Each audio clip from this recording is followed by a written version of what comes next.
rainy afternoons, poring over news from the city, young dreams arising in her heart even then, and when Edgar asked her if she would move to London, she answered with a resounding yes. "I'll take that, thank you." The deliverer bowed wordlessly, and Amelia shut the door, returning to the drawing-room as she opened the parcel and thumbed the correspondence. 1, 2, 3 letters. They requested advice on love, labour, and life. Well, mostly love, but letters all the same.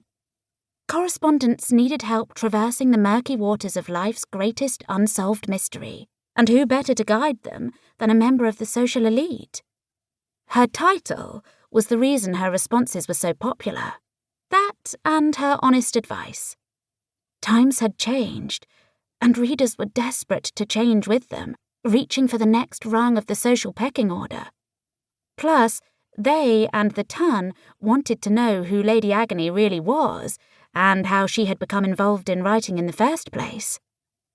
It was her childhood friend and fellow newspaper fiend, Grady Armstrong, now an editor at one of the most popular penny weeklies in London, who put her in touch with the task.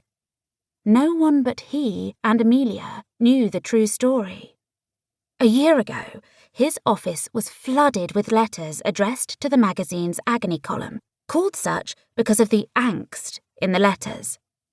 When the writer became discouraged with young people's outrageous behaviour and quit, Grady had neither the time nor the talent to respond.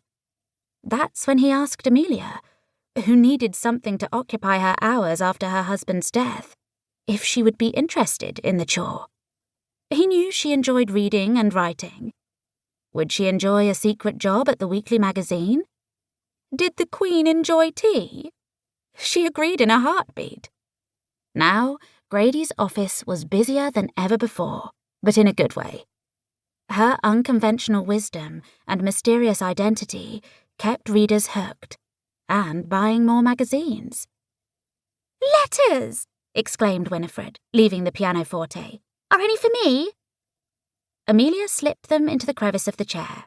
"I'm afraid not. But your performance was top-notch. I've hardly enjoyed Mozart more." "Really?"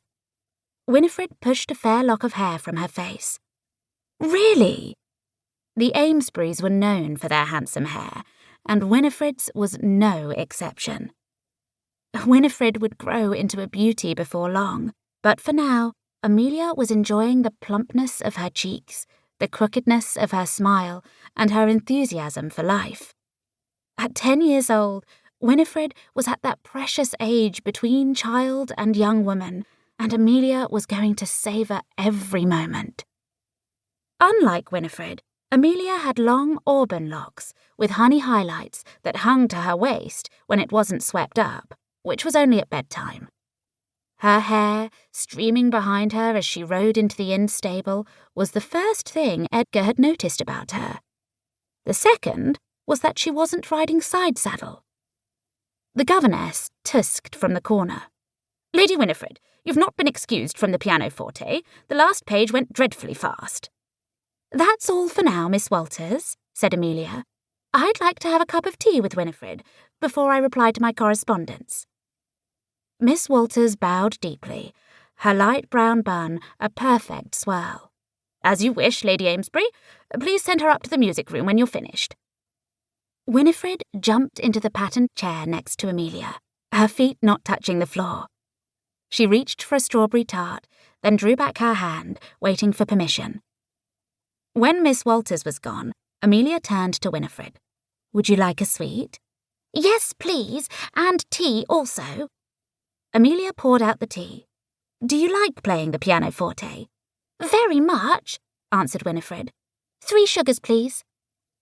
Amelia raised her eyebrows, but dropped in the sugars. "I can tell. I can feel it when you play." "Governess Walters said I played it too fast." Winifred took a bite of the strawberry tart, closing her blue eyes as she savoured the sweetness. Only a child could enjoy the full pleasure of tartlets. She knows best. Amelia placed the girl's tea next to her. She's been classically trained. It was one of the reasons Amelia had hired her.